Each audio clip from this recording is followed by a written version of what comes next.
38살의 민주는 스타트업 대표였습니다. 회사를 키우기 위해 투자 유치와 사업 확장 문제로 밤낮 없이 뛰어다니는 날들이 계속됐죠. 출장이 잦았고 야근은 일상이 된 지 오래였어요. 그래도 가정만큼은 지키려 애썼습니다. 매달 생활비는 한 번도 거른 적이 없었고 아내가 필요한 것들은 언제든 쓸 수 있도록 카드도 맡겨뒀어요. 민주는 아내를 믿었고 세세한 카드 내역까지 확인할 필요를 느끼지 않았죠. 집안일과 경제적인 부분은 아내에게 전적으로 맡겨져 있었습니다. 아내 수지는 35이었습니다. 결혼한 지 8년째였고 아이는 없었어요. 경제적으로 부족한 것은 없었죠. 남편이 주는 생활비는 넉넉했고 원하는 건 언제든 살 수 있었습니다. 명품 가방이든 옷이든 고민 없이 구매할 수 있는 여유가 있었어요. 하지만 하루 대부분을 혼자 보내는 시간이 점점 늘어났습니다. 민주는 수진이 외로워한다는 걸 몰랐던 건 아니었어요. 다만 지금 이 시기만 지나면 회사가 안정될 거라고 믿었습니다. 투자 유치만 마무리되면 시간을 더 낼 수 있을 거라 생각했죠. 그때까지만 조금 더 버텨달라고 수진에게 말했고 수진도 고개를 끄덕였어요. 하지만 그 조금이 얼마나 길어질지 둘 다 알지 못했습니다. 민주는 회사 일에 매달렸고 수진은 점점 더 무료함 속으로 빠져들었어요. 서로를 사랑하지 않는 건 아니었지만 함께하는 시간은 점점 줄어들고 있었죠. 어느 날 민주는 또다시 이틀간의 지방 출장을 떠났습니다. 투자사 미팅이 잡혀 있었고 중요한 계약을 앞두고 있었죠. 집을 나서면서 수진에게 잘 있으라는 말을 건넸어요. 수진은 평소처럼 웃으며 대답했습니다. 민주는 그 웃음 뒤에 숨겨진 감정을 알아차리지 못했죠. 수진 역시 자신이 느끼는 감정이 얼마나 위험한 방향으로 흐를지 예상하지 못했어요. 그저 또 혼자 보낼 이틀이 시작된다는 생각뿐이었습니다. 그렇게 민준과 수진의 일상은 각자의 궤도 위에서 조금씩 어긋나기 시작했습니다. 민주는 사업에 몰두했고 수진은 홀로 남겨진 시간 속에서 점점 더 공허함을 느꼈어요. 둘 사이의 대화는 줄어들었고 함께 보내는 시간은 더 짧아졌죠. 하지만 표면적으로는 아무 문제 없는 부부처럼 보였습니다. 그 평온한 겉모습 아래 균열이 시작되고 있다는 걸 아무도 눈치채지 못했어요. 변화는 이미 시작됐고 되돌릴 수 없는 지점을 향해 조용히 나아가고 있었죠. 그러던 어느 날 수진의 휴대폰에 한 통의 연락이 왔습니다. 고등학교 동창회 모임 공지였어요. 벌써 15년 전에 졸업한 학교였지만 가끔 이렇게 연락이 오곤 했죠. 수진은 처음엔 별 관심이 없었습니다. 그냥 무료한 주말을 보내느니 나가보는 것도 나쁘지 않겠다는 생각이 들었어요. 남편은 어차피 그날도 회사 일로 외근이 잡혀 있었고 혼자 집에 있어봐야 할 일도 없었습니다. 수지는 참석하겠다고 답장을 보냈죠. 동창회는 강남에 있는 한 레스토랑에서 열렸습니다. 오랜만에 만난 동창들은 반가워하며 서로의 안부를 물었어요. 누구는 사업을 한다고 했고 누구는 직장 생활을 한다고 했죠. 수지는 자연스럽게 이야기에 섞여들었습니다. 그리고 같은 테이블에 앉은 한 남자와 눈이 마주쳤어요. 그는 학창 시절 같은 반이었던 재혁이었습니다. 수지는 재혁을 기억했지만 그렇게 친한 사이는 아니었죠. 재혁 역시 수진을 알아봤고 먼저 말을 걸어왔어요. 재혁은 자연스럽게 수진 옆자리로 자리를 옮겼습니다. 옛날 이야기를 꺼내며 웃음을 나눴고 서로의 근황을 물었죠. 재혁도 결혼했다고 했어요. 아내와 초등학생 아이가 한 명 있다고 했습니다. 수지는 자신도 결혼했다고 말했고 남편이 사업을 한다고 덧붙였어요. 겉으로 보기엔 평범한 대화였지만 묘하게 공기가 달라지는 순간들이 있었습니다. 재혁은 결혼 생활이 생각보다 쉽지 않다는 말을 슬쩍 꺼냈고 수지는 자신도 비슷하다고 공감했죠. 모임이 끝나고 집으로 돌아가는 길에 재혁이 연락처를 교환하자고 제안했습니다. 동창들끼리 연락하고 지내자는 가벼운 제안이었어요. 수지는 별 생각 없이 번호를 주고받았습니다. 그날 밤 집에 돌아온 수지는 묘한 기분을 느꼈어요. 오랜만에 누군가와 진지하게 대화를 나눴다는 느낌이었죠. 남편 민주는 그날도 늦게 들어왔고 수지는 동창의 이야기를 간단히 전했습니다. 민주는 그래, 재미있었냐고 물었고 수지는 그냥 그랬다고 대답했어요. 하지만 수진의 머릿속에는 재혁과 나눴던 대화가 계속 맴돌고 있었습니다. 이틀 후 재혁에게서 문자가 왔습니다. 그날 모임 재미있었다는 내용이었어요. 수지는 답장을 보냈고 자연스럽게 대화가 이어졌죠. 처음엔 가벼운 일상 이야기였지만 점점 서로의 속마음을 나누는 내용으로 바뀌어 갔습니다.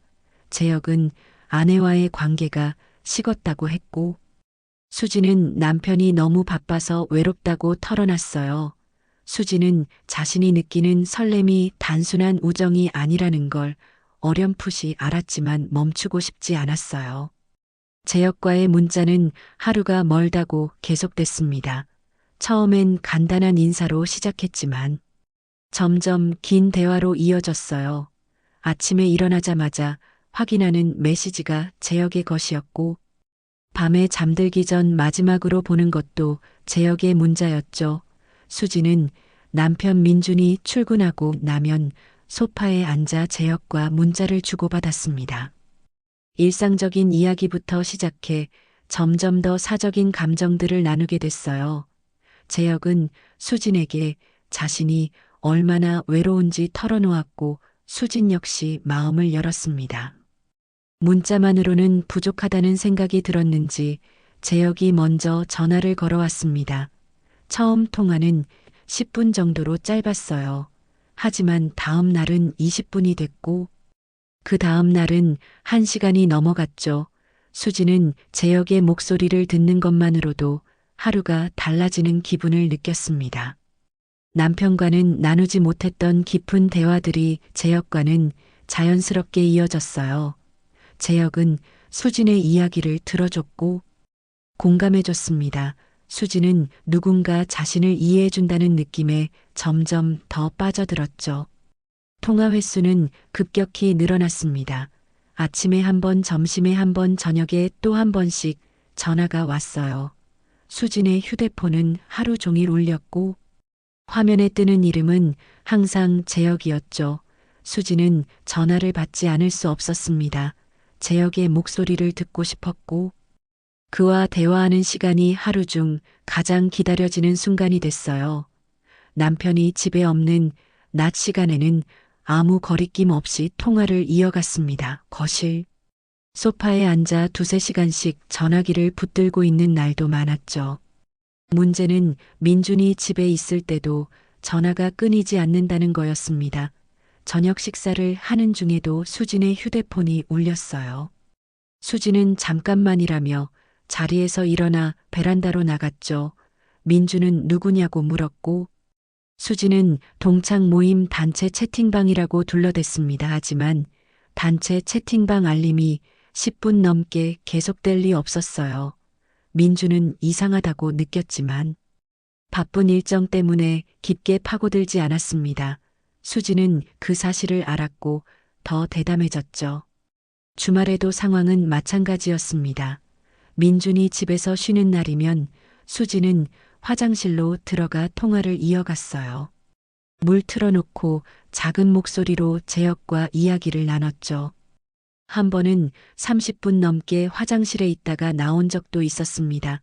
민준이 괜찮냐고 물었을 때 수지는 배가 좀 아프다고 거짓말을 했어요. 민준은 약을 먹으라며 걱정했지만 수지는 괜찮다고 웃어넘겼습니다.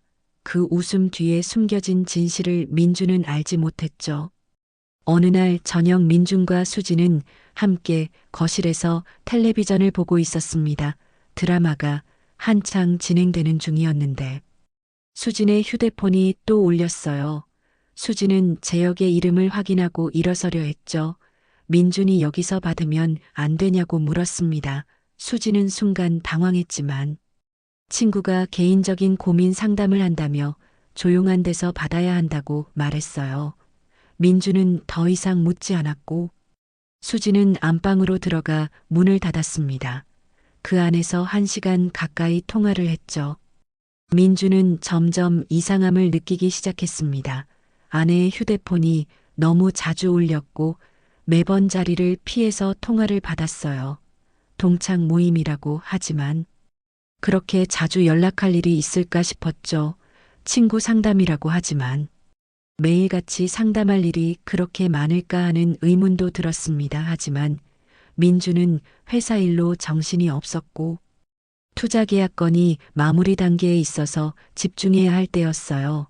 아내를 의심하기보다는 자신이 예민해진 거라고 생각하려 했죠.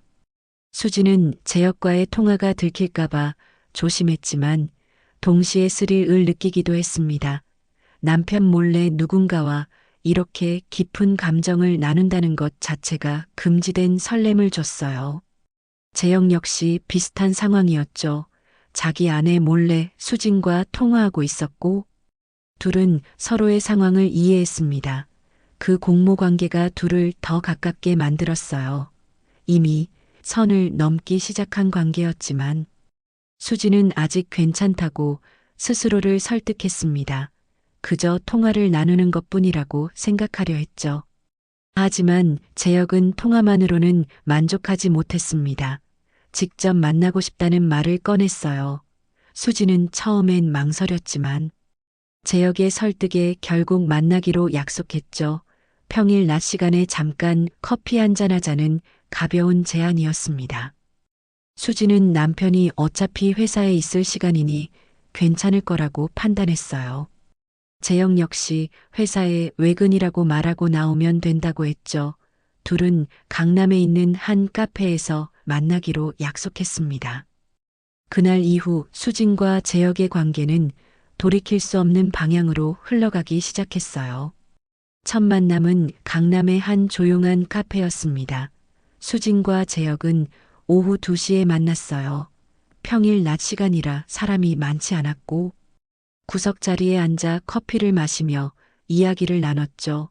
처음엔 어색했지만 금방 대화가 이어졌습니다. 전화로 나눴던 이야기들을 직접 마주보며 하니까 더 깊은 감정이 오갔어요. 2시간 정도 카페에 앉아 있다가 헤어졌습니다. 수지는 집으로 돌아가는 길에 가슴이 두근거렸죠. 이건 잘못된 거라는 걸 알았지만 멈출 수가 없었어요.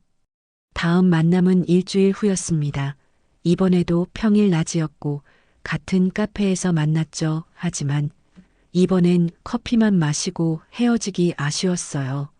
재혁이 조금 더 있다가 가자고 말했고 수진도 동의했습니다.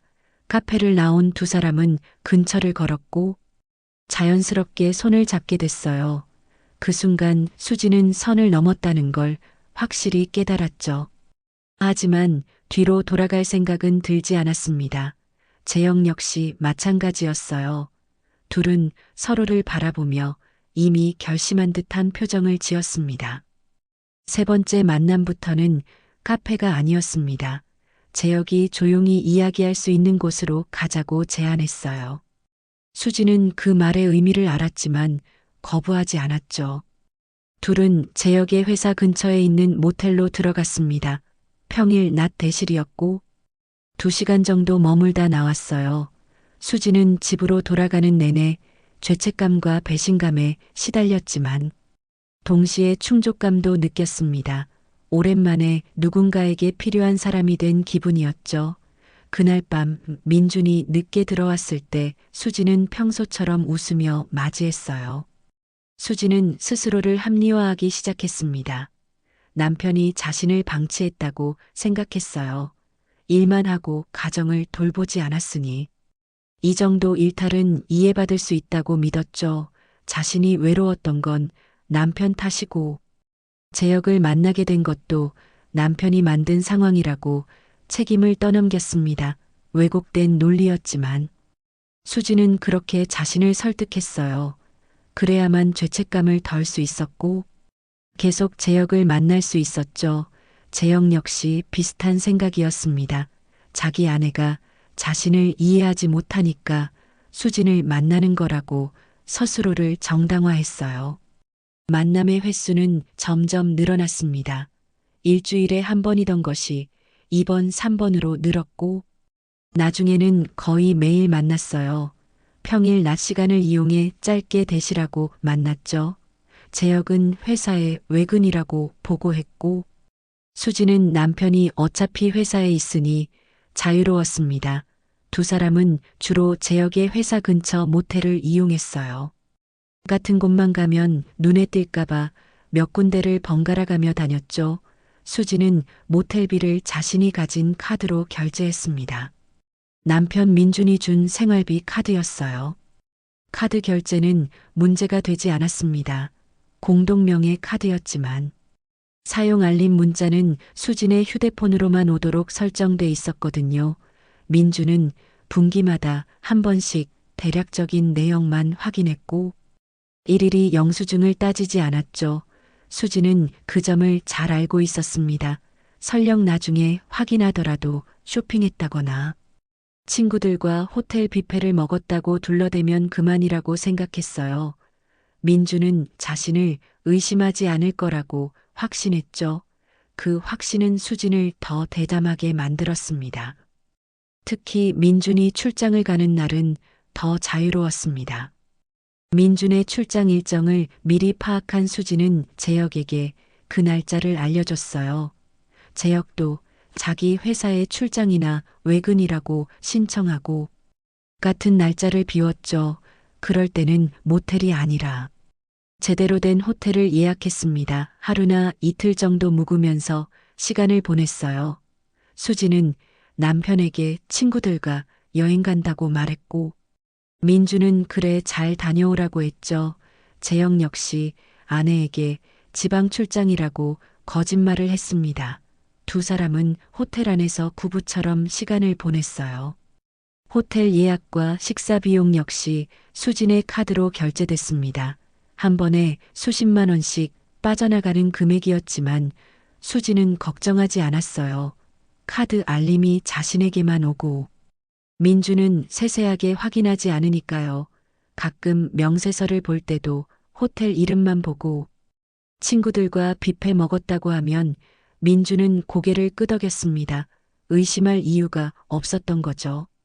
수지는 그 허점을 완벽하게 이용했어요. 자신은 절대 들키지 않을 거라고 믿었습니다. 이렇게 몇 달이 흘렀습니다. 수진과 재혁의 관계는 점점 깊어졌고 만남의 빈도도 늘어났어요. 둘은 서로에게 빠져들었고 각자의 배우자는 안중에도 없었죠. 수지는 남편. 민준과 마주 앉아 밥을 먹으면서도 재혁 생각을 했습니다. 민준이 무슨 말을 해도 제대로 듣지 않았고 대충 대답하기 일쑤였어요. 민준은 아내가 점점 달라지는 걸 느꼈지만 명확하게 뭐라고 꼬집을 수 없었죠. 그저 요즘 피곤해 보인다는 말 정도만 할 뿐이었습니다. 수지는 그래 좀 피곤하다며 얼버무렸어요. 민주는 또다시 지방 출장을 떠났습니다. 이번엔 사흘간 부산에 머물러야 했어요. 투자사와의 최종 계약을 앞두고 세부 조율이 필요한 시점이었죠. 호텔에 짐을 풀고 첫날 미팅을 마친 민주는 저녁 늦게 방으로 돌아왔습니다. 샤워를 하고 침대에 누워 노트북을 켰어요. 내일 회의 자료를 정리하려던 참이었죠. 그런데 문득 이번 달 카드 사용 내역을 확인해야겠다는 생각이 들었습니다. 회사법인 카드와 개인 카드를 함께 정리하는 습관이 있었거든요. 민주는 카드사 앱에 접속해 개인 카드 내역부터 확인했습니다. 회사 관련 지출과 생활비 지출이 섞여 있었어요. 식비, 마트, 온라인 쇼핑 등 평범한 항목들이 나열됐죠. 그런데 중간중간 눈에 띄는 결제 내역이 있었습니다. 호텔 이름이 보였어요. 처음엔 아내가 친구들과 호텔 뷔페를 먹었나 보다 생각했죠. 하지만 금액을 보니 뷔페치고는 비쌌습니다. 15만 원에서 20만 원 사이의 금액이었어요. 더 이상한 건 그런 결제가 한두 번이 아니라는 거였습니다. 민주는 스크롤을 내리며 지난 석 달치 내역을 쭉 살펴봤습니다. 그러자 패턴이 보이기 시작했어요. 매주 화요일이나 수요일 낮 시간대에 모텔이나 호텔 결제가 찍혀 있었죠. 금액은 대부분 5만 원에서 20만 원 사이였습니다. 모텔 대실 요금과 호텔 숙박 요금이었어요. 민주는 처음엔 믿고 싶지 않았습니다. 아내가 친구들과 낮에 만나서 어디 묵을 일이 있을까 싶었죠. 하지만 이렇게 규칙적으로 반복될 수는 없었어요. 민주는 더 자세히 들여다봤습니다. 특정 날짜들을 메모장에 적기 시작했어요. 그리고 자신의 업무 일정과 대조해봤죠.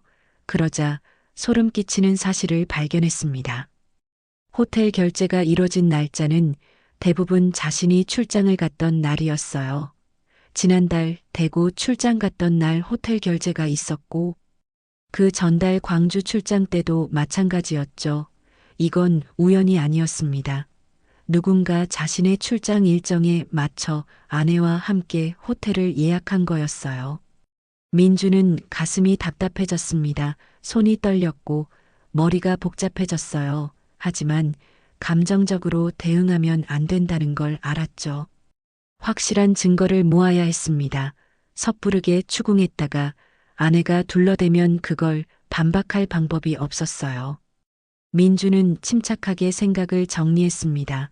카드 명세서를 캡처하기 시작했고 날짜와 장소 금액을 엑셀 파일로 정리했어요. 자신의 출장 일정과 비교한 표도 만들었죠. 객관적인 자료로 남겨두려 했습니다. 그날 밤 민주는 잠을 제대로 이루지 못했습니다. 아내가 다른 남자와 호텔에 있는 모습이 자꾸 떠올랐어요. 배신감과 분노가 밀려왔지만 꾹 눌러 참았죠. 아직 확실하지 않다고 스스로를 달랬습니다. 혹시 다른 이유가 있을지도 모른다고 생각하려 했어요. 하지만 마음 한구석에서는 이미 확신하고 있었습니다. 이건 불륜이라고 본능적으로 알았죠. 그래도 민주는 냉정함을 잃지 않으려 애썼어요. 다음 날 미팅을 마친 후 민주는 호텔 로비 카페에 앉아 다시 카드 내역을 확인했습니다. 이번엔 통신사 앱에 접속해 통화 기록도 살펴봤어요. 수진의 번호로 나가는 통화 내역은 확인할 수 없었지만 청구서에 찍힌 총 통화 시간은 볼 수 있었죠. 지난 석 달간 통화 시간이 급격히 늘어난 게 보였습니다. 한 달에 1000분을 넘는 통화량이었어요. 평소 수지는 전화를 자주 하는 스타일이 아니었는데 말이죠. 이것 역시 이상한 징후였습니다. 출장 마지막 날 민주는 수진에게 전화를 걸었습니다. 평소처럼 자연스럽게 집에 잘 있냐고 물었어요. 수지는 밝은 목소리로 응, 잘 있다고 대답했죠. 저녁 뭐 먹었냐고 묻자 배달시켜 먹었다고 했습니다. 민주는 내일 저녁에 들어간다고 말했고 수지는 알았다고 했어요. 통화를 끝내고 민주는 긴 한숨을 내쉬었습니다. 전화 너머 아내의 목소리는 너무나 평온했어요. 마치 아무 일도 없는 것처럼 자연스러웠죠. 하지만 민주는 알았습니다. 그 평온함 뒤에 거짓이 숨어 있다는 거요. 민주는 서울로 돌아가는 기차 안에서 계속 생각했습니다. 어떻게 대응할 것인가, 바로 추궁할 것인가, 아니면 더 증거를 모을 것인가 고민이 깊었어요. 하지만 결론은 정해져 있었습니다. 완벽하게 준비한 다음 모든 걸 밝혀내기로 마음먹었죠. 아내에게 변명의 여지를 주지 않을 만큼 확실한 증거를 모으기로 했습니다. 민준의 눈빛은 차갑게 가라앉아 있었어요. 배신당한 남자의 분노와 슬픔이 그 안에 담겨 있었죠.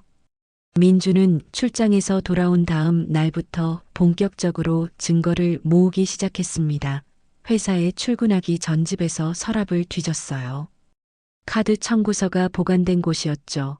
지난 6개월치 명세서를 꺼내 하나하나 펼쳐봤습니다. 형광펜으로 호텔과 모텔 결제 부분을 표시했어요. 첫 결제는 넉 달 전부터 시작됐더군요. 그때가 수진이 동창회에 다녀온 직후였다는 걸 민주는 기억해냈습니다. 모든 게 맞아떨어지기 시작했죠.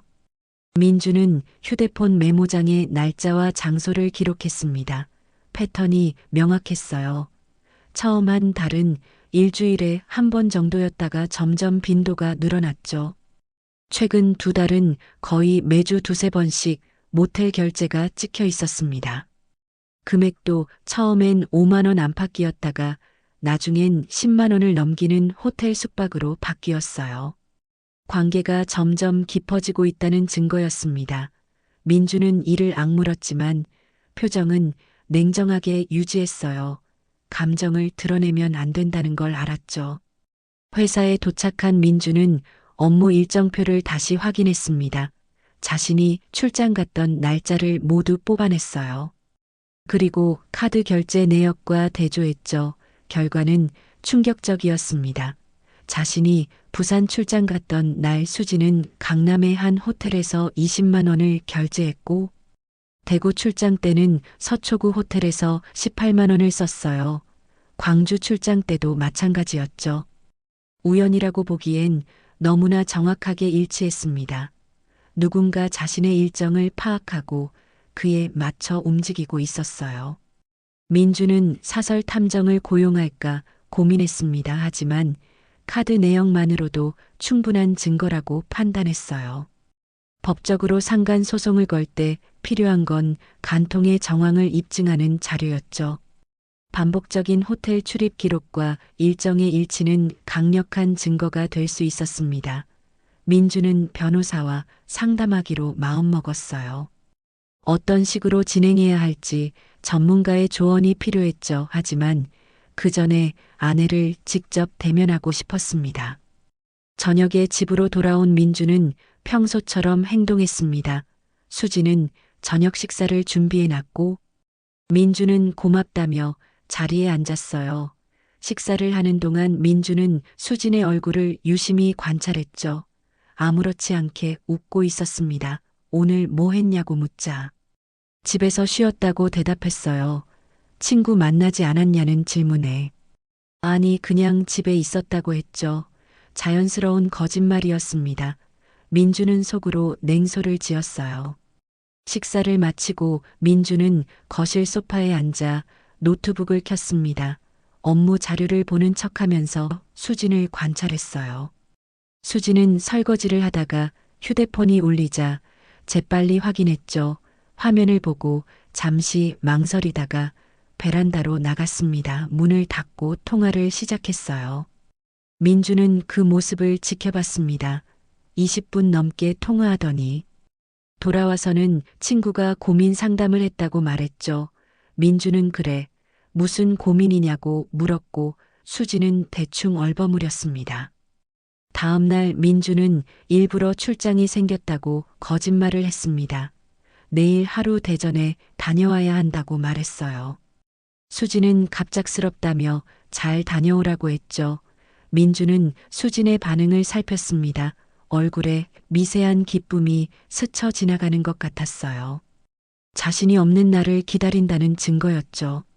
민주는 실제로 출장을 가지 않기로 했습니다. 대신 회사 근처 카페에서 하루를 보내며 수진의 카드 사용 내역을 실시간으로 체크하기로 했어요. 다음 날 아침 민주는 평소처럼 집을 나섰습니다. 수진에게 저녁 늦게 들어올 거라고 말했죠. 하지만 회사 근처 카페로 가서 자리를 잡았어요. 노트북을 켜고 카드사 앱을 띄워뒀습니다.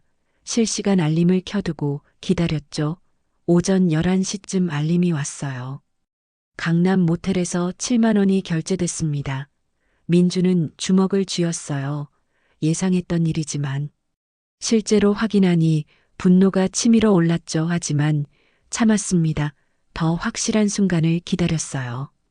민주는 그날 저녁 늦게 집으로 돌아갔습니다. 수지는 샤워를 마친 상태였고 편안한 표정으로 소파에 앉아 있었어요. 출장 잘 다녀왔냐고 물었죠. 민주는 응 고생했다며 짐을 내려놨습니다. 수진의 태도는 너무나 자연스러웠어요. 몇 시간 전까지 다른 남자와 모텔에 있었다는 게 믿기지 않을 정도였죠. 민주는 그 이중적인 모습에 치를 떨었습니다. 하지만 아직 때가 아니었어요. 조금 더 증거를 모으고 완벽하게 준비한 다음 모든 걸 끝낼 생각이었죠. 민주는 변호사 사무실을 찾아갔습니다. 상담 예약을 잡고 자신이 모은 모든 자료를 가져갔어요. 카드, 명세서, 날짜별 정리표, 출장 일정, 대조표까지 준비했죠. 변호사는 자료를 검토하더니 충분히 소송을 진행할 수 있다고 말했습니다. 이혼 소송과 함께 상간 소송도 가능하다고 했어요. 다만 상대 남자가 누군지 특정해야 한다고 조언했죠. 민주는 그 부분도 곧 밝혀낼 거라고 대답했습니다. 민주는 모든 준비를 마쳤습니다.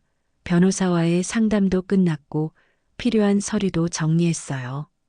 이제 남은 건 아내와 직접 대면하는 일뿐이었죠.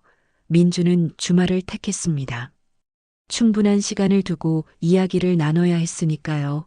토요일 오후 민주는 서재에서 서류 가방을 꺼내 거실 테이블 위에 올려놨습니다. 수지는 소파에 앉아 텔레비전을 보고 있었어요. 민준이 앉으라고 말하자 수지는 의아한 표정을 지으며 자세를 고쳐 앉았죠. 민주는 가방에서 서류 뭉치를 꺼냈습니다. 카드, 명세서, 복사본과 날짜별로 정리한 표였어요. 조용히 수진 앞에 밀어놨죠. 이게 뭐냐고 수진이 물었습니다. 민주는 직접 보면 알 거라고 대답했어요. 수진은 서류를 집어들었습니다. 처음엔 무심하게 보다가 점점 표정이 굳어졌어요. 형광펜으로 표시된 호텔과 모텔 결제 내역이 눈에 들어왔죠. 손이 미세하게 떨리기 시작했습니다. 수지는 고개를 들어 민준을 봤어요. 민준은 감정을 드러내지 않았습니다. 차갑게 가라앉은 목소리로 설명하기 시작했어요.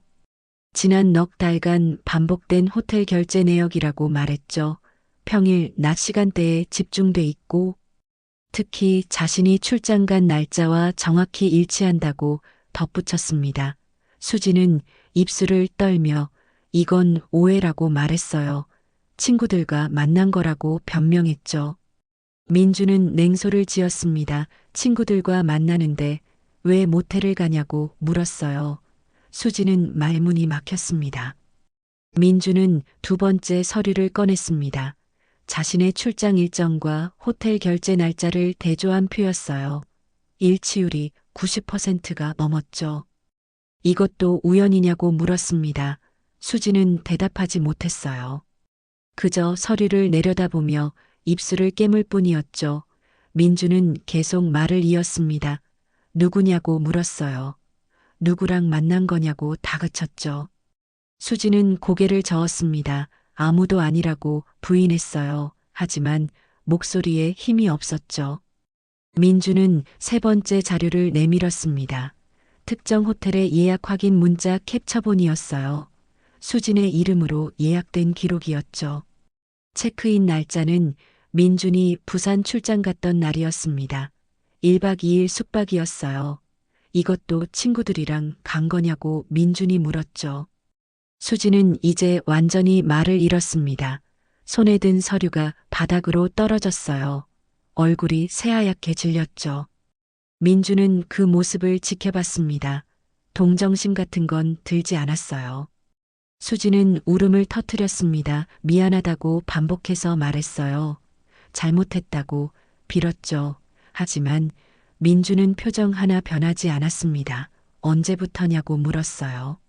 수지는 넉 달 전쯤이라고 작은 목소리로 대답했죠. 동창회에서 만난 사람이라고 털어놨습니다. 민주는 그 남자가 누군지 물었어요. 이름과 직장을 대라고 요구했죠.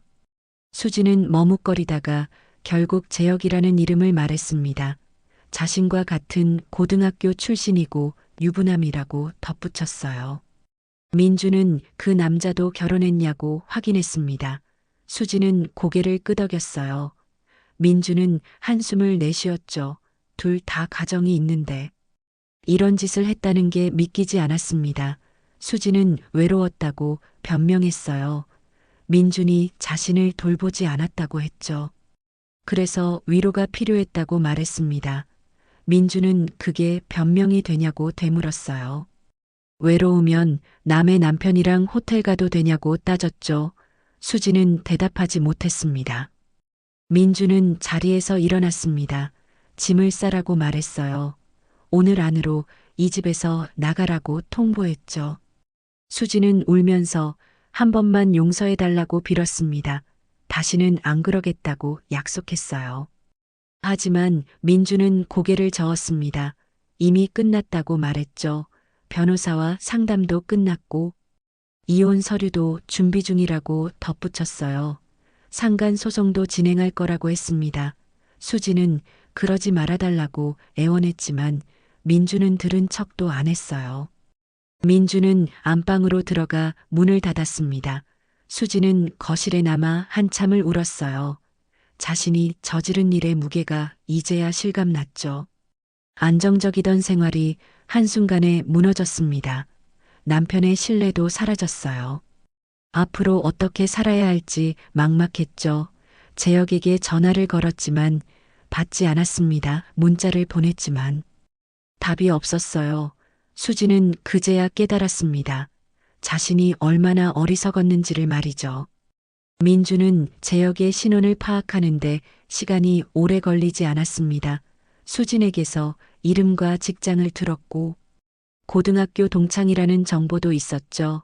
인터넷 검색으로 재혁의 회사와 직급까지 확인했어요. 재혁은 중견기업에 다니는 과장이었습니다. 가정이 있고 초등학생 자녀가 한 명 있다는 사실도 알아냈죠. 민주는 재혁의 아내에게 연락할 방법을 찾기 시작했어요. 이 모든 진실을 그의 가정에도 알려야 한다고 생각했습니다. 민주는 변호사와 상의했습니다. 상간 소송을 진행하려면 상대방의 신원과 연락처가 필요했어요. 변호사는 재혁의 아내에게 내용 증명을 보낼 수 있다고 조언했죠. 하지만 민주는 그 전에 직접 만나서 이야기하고 싶었습니다. 같은 피해자로서 알 권리가 있다고 생각했어요. 민주는 재혁의 회사 앞에서 퇴근 시간을 기다렸습니다. 며칠간 지켜보다가 재혁이 아내와 함께 나오는 모습을 포착했죠. 민주는 그들을 따라가며 재혁의 아내 얼굴을 확인했어요. 민주는 재혁의 아내에게 연락할 방법을 고민했습니다. 직접 찾아가는 건 충격이 클 것 같았어요. 그래서 조심스럽게 접근하기로 했죠. 재혁의 아내 이름을 알아내고 SNS를 검색했습니다. 다행히 공개 계정이었고 메시지를 보낼 수 있었어요. 민주는 신중하게 메시지를 작성했습니다.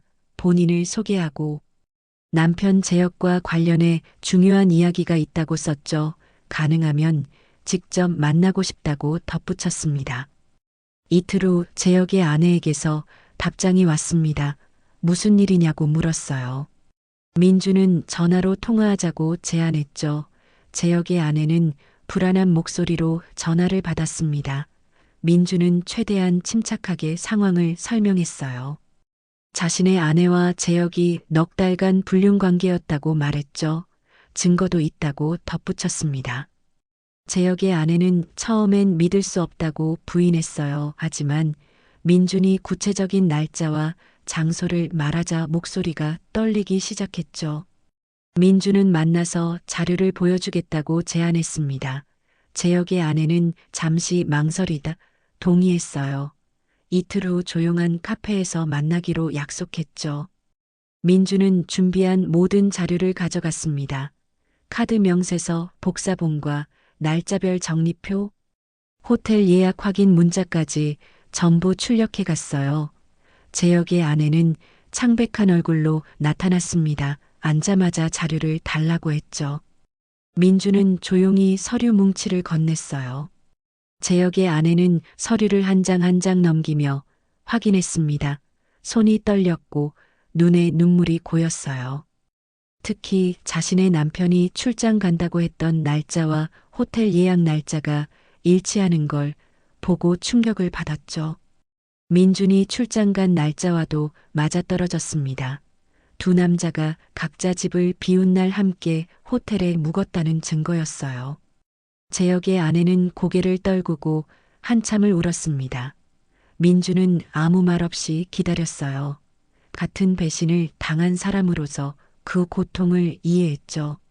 재혁의 아내는 어떻게 알았냐고 물었습니다. 민주는 카드 명세서를 정리하다가 이상한 결제 내역을 발견했다고 설명했어요. 그리고 날짜를 대조해 보니 패턴이 보였다고 말했죠. 재혁의 아내는 자기도 남편이 요즘 이상하긴 했다고 털어놨습니다. 전화 통화가 잦아졌고 주말에도 갑자기 일이 생겼다며 나가는 일이 많았다고 했어요. 하지만 설마 불륜일 거라고는 생각 못했다고 말했죠. 민주는 자신도 마찬가지였다고 대답했습니다. 재혁의 아내는 복사본을 가져가도 되냐고 물었습니다. 민주는 그러라며 건넸어요. 이 자료로 남편을 추궁할 거라고 재혁의 아내가 말했죠. 민주는 자신도 상간 소송을 준비 중이라고 알렸습니다. 법적 절차가 필요하면 함께 진행할 수 있다고 덧붙였어요. 재혁의 아내는 고개를 끄덕였습니다. 이혼할 생각이라고 단호하게 말했죠. 이런 배신을 용서할 수 없다고 했어요. 민주는 그 심정을 충분히 이해한다고 답했습니다. 그날 밤 재혁의 아내는 남편이 퇴근하기를 기다렸습니다. 재혁은 평소처럼 늦게 들어왔어요. 피곤한 표정으로 가방을 내려놓았죠. 아내는 거실 테이블에 서류를 펼쳐놓고 앉아 있었습니다. 재혁은 그 모습을 보고 이상함을 느꼈어요. 무슨 일이냐고 물었죠. 아내는 아무 말 없이 서류를 가리켰습니다. 재혁은 다가가서 서류를 내려다봤어요. 순간 얼굴이 굳었죠. 재혁은 이게 뭐냐고 물었습니다. 목소리가 떨렸어요. 아내는 내가 한 짓이라고 차갑게 대답했죠. 호텔 결제 내역과 날짜 출장 일정까지 전부 정리돼 있었습니다. 재혁은 변명을 시작했어요. 이건 오해라고 회사 일로 필요했던 거라고 둘러댔죠. 하지만 아내는 더 이상 속지 않았습니다. 수진의 남편을 만났다고 말했어요. 모든 걸 다 알고 있다고 덧붙였죠. 재혁은 말문이 막혔습니다. 아내는 이혼하자고 통보했습니다. 재혁은 한 번만 용서해달라고 빌었어요.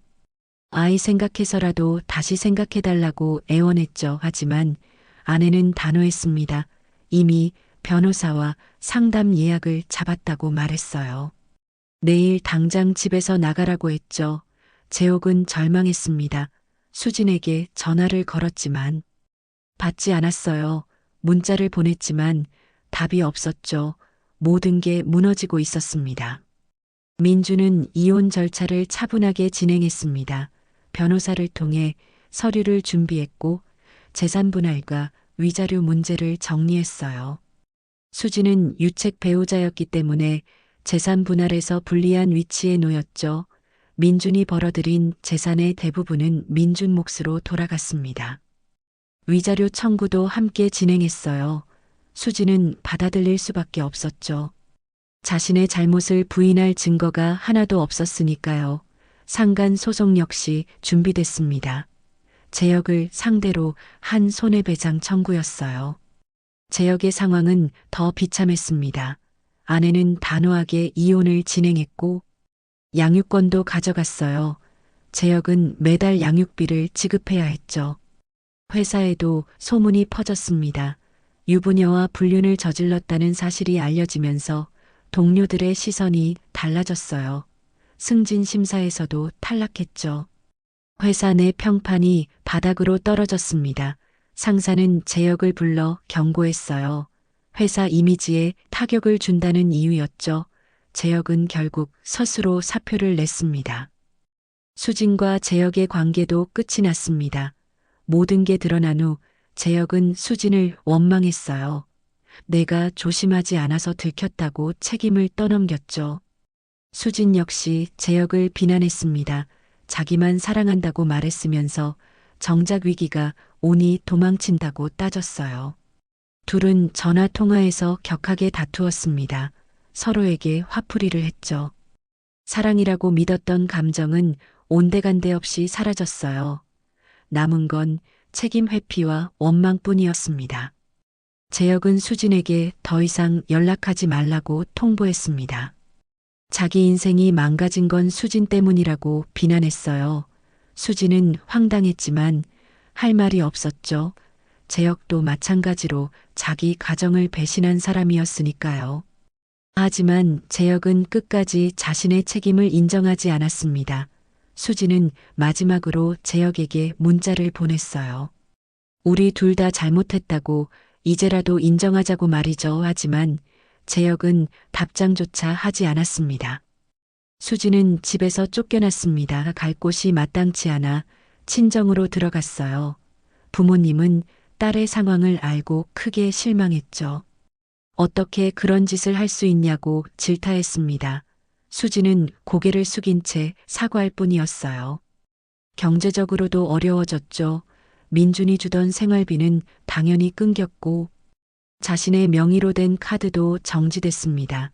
수진은 구직 활동을 시작해야 했어요. 8년간 경력 단절 상태였던 그에게 쉬운 일이 아니었죠. 민주는 서서히 일상을 회복해 나갔습니다. 이혼 절차가 마무리되고 상간 소송도 승소 판결을 받았어요. 재혁에게서 위자료를 받아냈죠. 민주는 그 돈을 기부했습니다. 가정폭력 피해자를 돕는 단체에 전액 기부했어요.